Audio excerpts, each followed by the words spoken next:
I know what you're doing, Frank. You're trying to make me lose my temper, but it's not gonna happen. I'm afraid cooler heads have prevailed.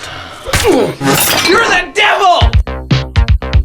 In 2007, a film would be released that would usher in a new era of raunchy R-rated comedies and break box office records. It would ignite the careers of several of its main stars, create a new genre of American comedy, and become an instant global success. That movie was Superbad.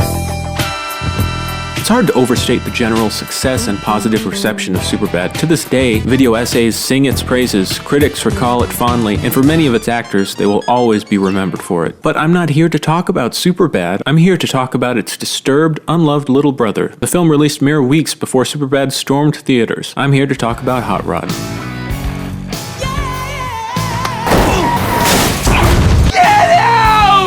You see, when I was a kid, I was a little too young to watch Superbad. I actually remember listening from another room as my cousins congregated to watch it. But you know what movie I was allowed to watch? Oh, shit. Yeah, a lot of people forget that Hot Rod is PG-13. I forget it sometimes too. Fun fact, that stunt was not supposed to go that way. The guy actually broke his leg and they kept it in the movie. Hot Rod was the comedy that defined my youth. I found it like most people did, on a scratched up DVD one of my cousins probably got in a Walmart discount bin. I watched it late one night as my family drifted to sleep on the couch. I couldn't believe what was happening on screen. Part of me thought I dreamt it. That surreal feeling I had was what people would one day call Gen Z humor. You know, this kind of stuff. Oh, this is your former President Barack. There's no me. Naomi. The stuff that the Gen Zers like, it's like, yeah, just a guy screaming at the top of his lungs, like waving a gun around and in and out. There's just no internal monologue, just no planning, nothing, just pure id. Zoomer humor is particularly known for its being anti-boomer in nature. So what makes Hot Rod so cutting edge? How is it anti-boomer? Why was it unappreciated in its time? It's something of a miracle that Hot Rod came into existence at all, and we have mostly Lorne Michaels to thank for it. After working only 1 year on SNL, Andy Samberg, Akiva Schaffer, and Jorma Taccone were handed a script to rewrite. Samberg, Schaffer, and Taccone were known for their Lonely Island sketches, but they hadn't yet had their breakout moment with Lazy Sunday. Basically, Lorne was taking a huge risk on these guys. Hot Rod was originally written by Pam Brady as a Will Ferrell vehicle. They had to do a lot of work to make it fit their voices. It was written for Will Ferrell, so there was a lot of great Neptune's Ghost type lines that Samberg just doesn't have the chops to pull off. And that makes sense. If you cut out certain scenes in the movie, they could stand alone as a digital short. Who? Dave. I like to party. I'm Rod. No, you're Kevin. Right. Kevin. I party. No, you don't. Okay, nobody parties but me. But what elevates the movie is that perfect, simple, touching story of an amateur stuntman trying to get a heart transplant for his dying stepfather just so he can properly beat him to death. I'm not a kid. I'm a man.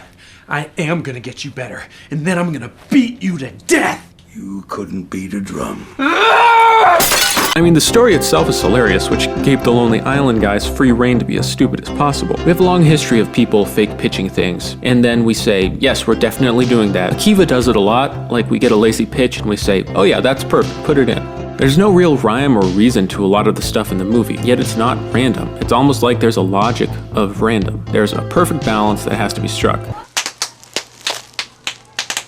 For example, in the original draft of the script, when Rod is near death having an out-of-body experience, he meets Evel Knievel. We were like, we have to replace that because that makes too much sense.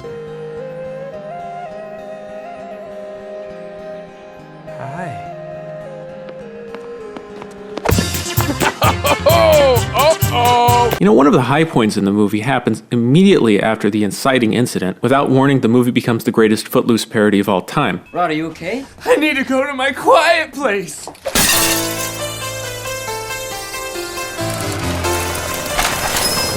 Then again, without warning, the movie gives us the longest, most painful fall of all time.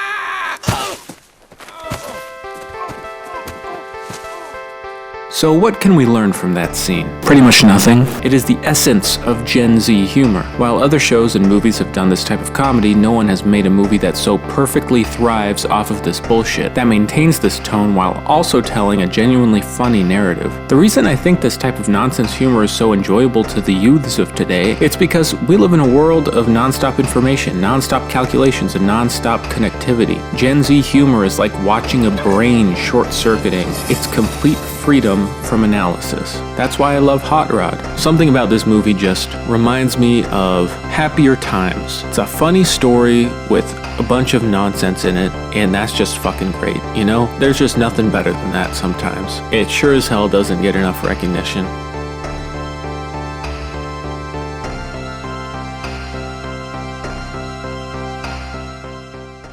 Have fun being married to Satan!